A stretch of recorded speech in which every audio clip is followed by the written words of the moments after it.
Hello all of you. Welcome to JG Chemistry.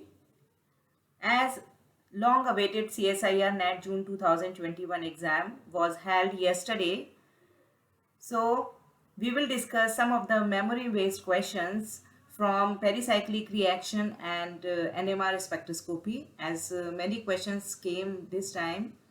So we'll see those questions and its solutions.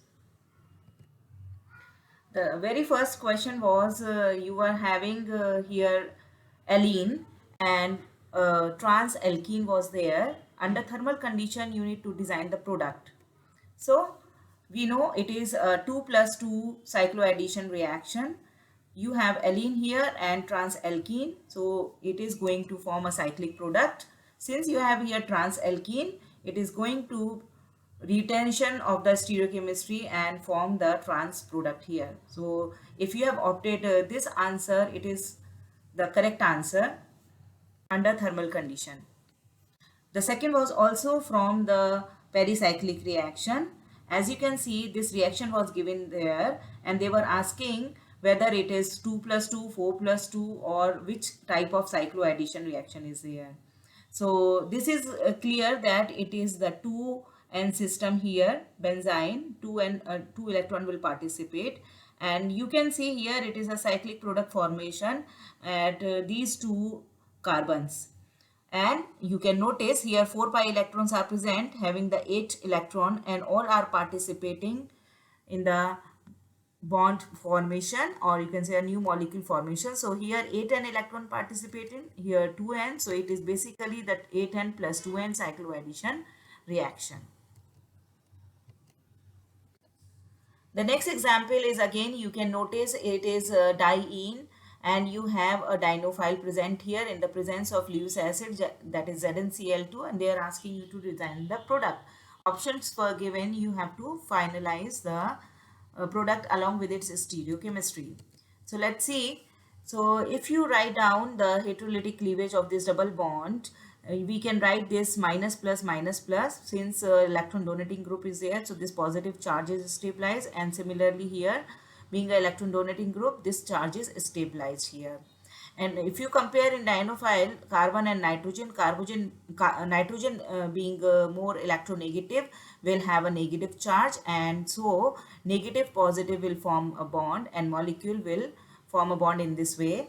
And since we are talking about now 4 plus 2 addition, the molecule will approach the endo approach.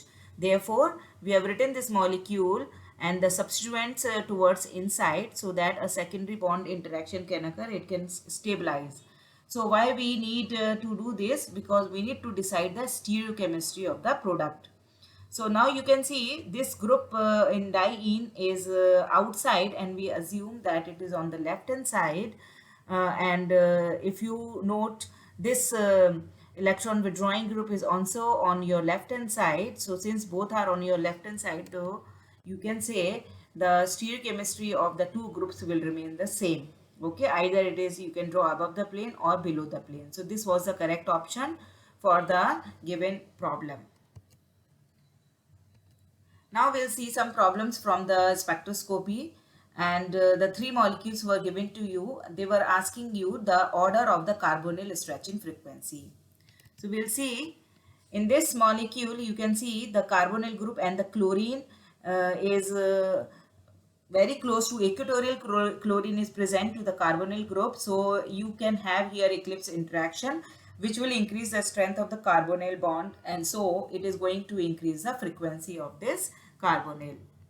Now if you compare this axial chlorine, here it will act as electron withdrawing group. Being electron negative, it will increase the strength of the carbonyl, and minus I effect will be there, and so the frequency will be high, but it is comparatively high, highest frequency you will get for the equatorial Cl.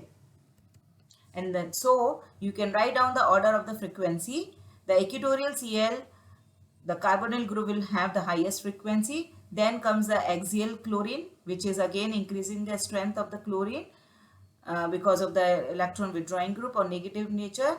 And then comes the B, where you don't have any such effect, so you will get the normal carbonyl frequency. This problem belongs to your Proton Nmr, where they have given you the Proton Nmr data and asking you to design the product of the molecule. So the options were there. You need to design the structure of the molecule. As you can see here, you have two signals for 3H. 3H we always get for CH3, and both are singlet, means it doesn't have any neighboring carbon bearing the proton, so therefore it is splitting as a singlet. And now you can notice the chemical shift value. One, it is 2.54, and in other case it is 3.8. 3.8, you can notice we get if it is attached to the electronegative atom, that is oxygen, and therefore we can assume that this 3.8 peak belongs to the OCH3. You have two peaks, one is at 7.25, other is 7.96, both for 2H doublet. This peak suggests we have the para-disubstituted aromatic ring.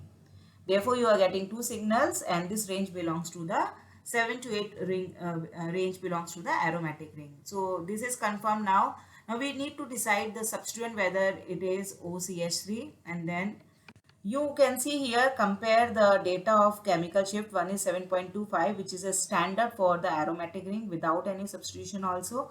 7.96 is slightly deshielded because of the presence of the electron withdrawing group. Electron withdrawing group increases the chemical shift value because it decreases the electron density, and so increases the chemical shift value. So electron withdrawing group is present. Now we will see the possibility is the molecule may be having the electron withdrawing group, this CO. Okay, so the possible structure may be you have para substituted, it is COCH3, and one side you have OCH3, right? It is electron withdrawing, and therefore you are getting 7.96. But here you can note that you have oxygen, which will act as an electron donating group, so it will increase the electron density, but it should decrease the chemical shift value. But we cannot see any such effect with the data given here, because here we are getting standard 7.25 value. So we can say the possible structure is not correct.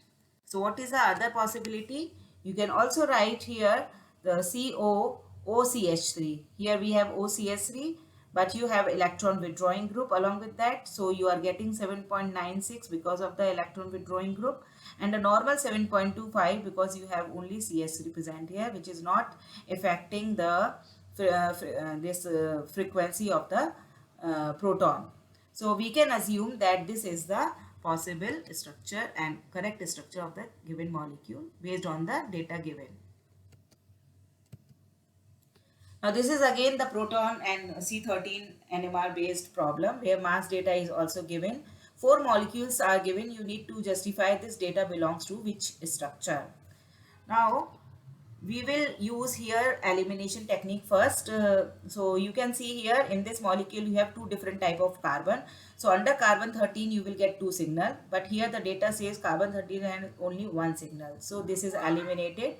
Again for this molecule it shows one signal for 3CH3 and another for the cyclopropane carbon. So two type of carbon are present, but here again C13 is one signal. So these two molecules are eliminated, will not be possible as per the data given. Now we'll see the rest of the two molecules. This cyclohexane has all same carbon, means you will get one signal in carbon 13, and for the CH2Cl2 also you will have only one signal for carbon 13.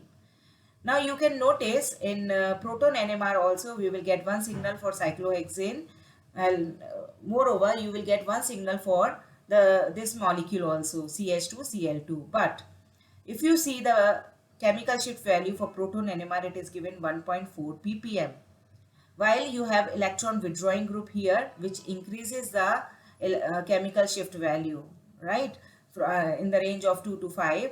So we can eliminate this structure as well, and we can see that cyclohexane is the correct answer.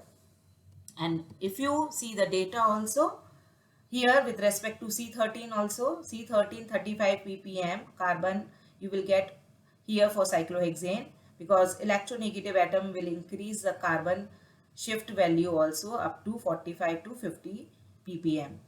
So we can say cyclohexane, and you can confirm this with respect to mass also. Mass, you have cyclohexane and cycloalkene show M minus 28. You have 84 mass given here for the molecule. Minus 28 is a 56, and which is the base peak. So we can confirm that our correct answer is cyclohexane, which is not possible in this structure, right? CH2Cl2. The next structure or problem is also from Proton Nmr. So this is very important topic for net examination. Proton Nmr, here they have given 1H C2H, which is the isotope of proton, and a spin value is given. So you have to draw the Proton Nmr of it. Since we know the multiplicity formula is 2Ni plus 1, N is the number of atom here, 1 is given here. So we can put the value and find out 3 with the equal intensities.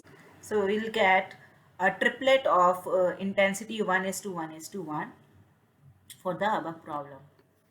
The next problem belongs to the 13C NMR, where they have given you TiCl3CdH2 and the coupling constant value is given CH coupling is greater than the CD coupling. What does it mean? That CH coupling will occur first and then CD coupling will occur later. So how does it will be represented?